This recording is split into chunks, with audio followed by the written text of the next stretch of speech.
na kuendelea kuombea na kuendelea pia kushukuru Mungu kwa kipaji cha hawa katika kanisa la Kristo na katika jimbo letu.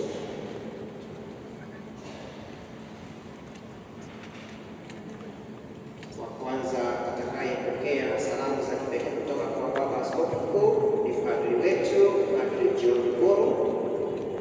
Kisha masemashi watakuwa watakupokea salamu na baraka pia kutoka kwa askofu.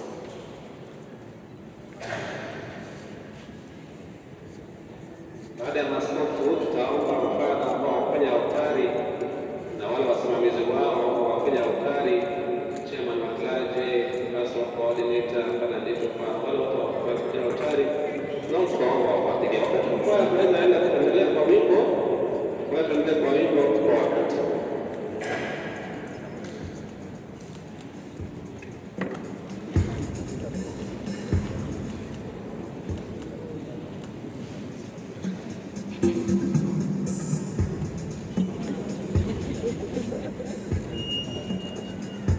Pia tuko na watu wengine mashemasi ambao wao wanaweza pia kuongea, na ndio kwa ajili ya